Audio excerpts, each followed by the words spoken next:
बिस्मिल्लाहिर्रहमानिर्रहीम। अस्सलामुअलैकुम friends, welcome to my channel cooking with Fatima. कैसे हैं आप सब? उम्मीद करती हूँ आप सब अपने अपने घरों में खैर खैरियत से होंगे, खुश आबाद होंगे, हंसते मुस्कुराते होंगे।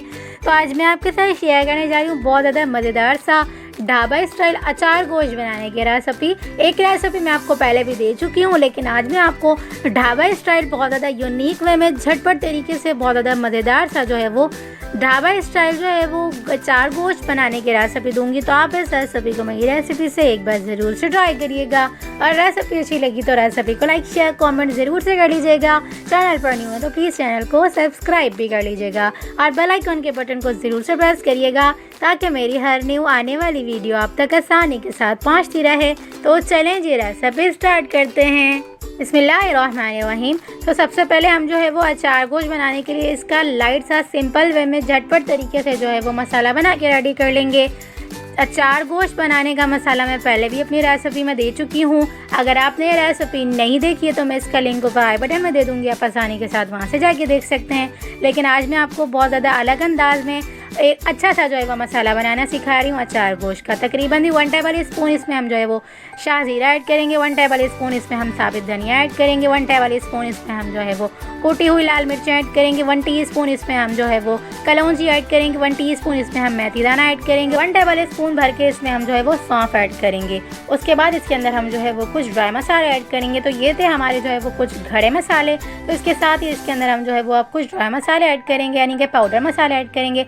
1 टेबल स्पून लाल मिर्च पाउडर ऐड करेंगे, 1 टीस्पून इसमें हम गरम मसाला पाउडर ऐड करेंगे, 1 टीस्पून हल्दी पाउडर ऐड करेंगे, और 1 टेबल स्पून भर के इसमें हम जो है वो नमक शामिल करेंगे। इसके बाद अच्छा सा जो है वो हम इसका पाउडर फॉर्म बना के रेडी कर लेंगे, यानी कि ज़्यादा दरदरा सा रहेगा, थोड़ा सा पाउडर बिल्कुल भी नहीं रहेगा। देख सकते हैं आप, थोड़ा सा जो है वो दरदरे फॉर्म में जो है वो हमने इसका पाउडर बना के रेडी कर लिया। तो अब हम इसे साइड पे रखेंगे और अगला प्रोसेस करेंगे। तो अगले प्रोसेस के लिए हमने एक पैन में तकरीबन भी 1 प्याली के करीब जो है वो तेल ऐड किया। तेल को अच्छे से गर्म किया। गर्म तेल के अंदर हमने जो है वो तकरीबन भी 1 अदद बड़े साइज़ की फुल साइज़ की प्याज इसके अंदर हमने इस तरह से कट करके ऐड कर दी। लाइट सी नरम सी करेंगे, ज़्यादा डार्क सा कलर नहीं देंगे। जब लाइट सी जो है वो नरम हो जाएगी प्याज, तो इसके अंदर हम जो है वो गोश्त ऐड कर देंगे। तो गोश्त मैंने तकरीबन भी आधा किलो के करीब लिया, यानी कि हाफ़ kg मैंने जो है वो गोश्त लिया है, बीफ लिया है। अगर आप जो है वो मीट में बनाना चाह रहे हैं तो वो भी बना सकते हैं, लेकिन मैंने जो है वो यहाँ पर जो है वो इसे बीफ में बना कर रेडी किया है। गोश्त ऐड करने के बाद गोश्त को अच्छा सा फ्राई करेंगे। जब इसका कलर चेंज होने लगेगा तब हम इस स्टेज पे इसके अंदर जो है वो 1 टेबल स्पून भर के लहसुन अदरक का पेस्ट ऐड कर देंगे। लहसुन अदरक का पेस्ट की रेसिपी मैं अपने चैनल पर दे चुकी हूँ। अगर आपने ये नहीं देखी है तो मैं इसका लिंक ऊपर आई बटन में दे दूँगी, आप आसानी के साथ वहाँ से जाके देख सकते हैं। लहसुन अदरक का पेस्ट को ऐड करने के बाद इसको जो है वो हम अच्छा सा फ्राई करेंगे, अच्छा सा कलर आ जाने तक इसे अच्छा सा जो है वो फ्राई करेंगे। तो देख सकते हैं आप, कच्चापन लहसुन अदरक के पेस्ट का दूर हो चुका है और बीफ के ऊपर जो है वो अच्छा सा कलर आ चुका है। तो अब हम इस स्टेज पे इसमें जो हमने पाउडर बना के रेडी किया था, यानी कि मसाले हमने जो है वो ग्राइंड किए थे, वो इसके अंदर हम ऐड कर देंगे। यानी कि हम इसके अंदर जो है वो अचार गोश्त मसाला जो है वो इसके अंदर हम ऐड कर देंगे। ऐड करने के बाद इसे अच्छा सा फ्राई करेंगे।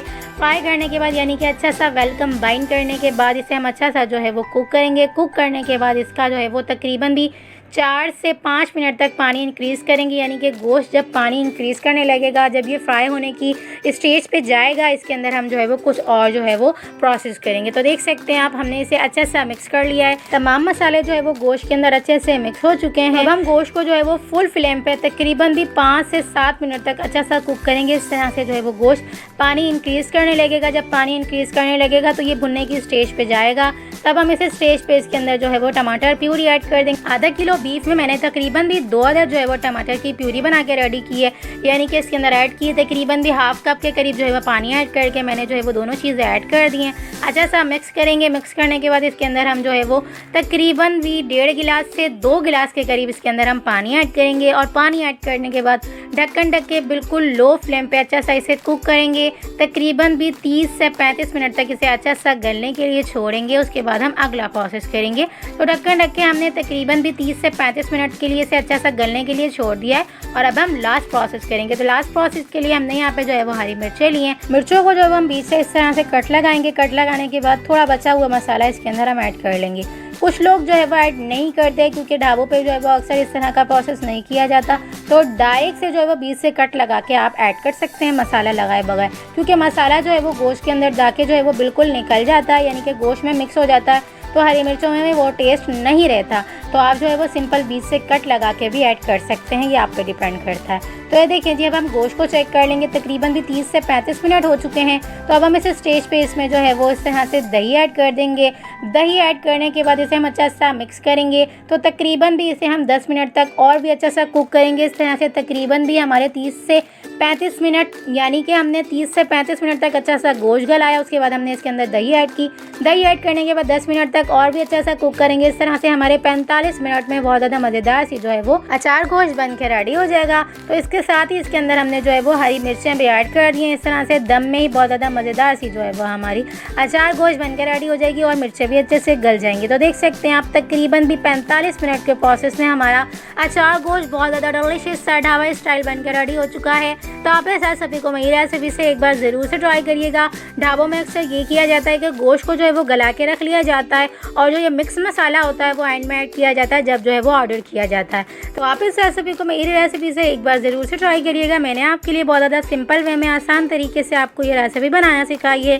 तो अगर आपने मेरा चैनल सब्सक्राइब नहीं किया तो प्लीज़ जाके जल्दी से सब्सक्राइब कर लीजिएगा और बेल आइकन के बटन को ज़रूर से प्रेस करिएगा ताकि मेरी हर न्यू आने वाली वीडियो आप तक आसानी के साथ पहुँचती रहे। तो चलें जी, मिलते हैं नेक्स्ट वीडियो में। जब तक अपना ख्याल रखिएगा, मुझे दुआओं में याद रखिएगा। मिलते हैं नेक्स्ट वीडियो में बहुत ही आसान, सिंपल और यूनिक सी रेसिपी के साथ। अल्लाह हाफिज़।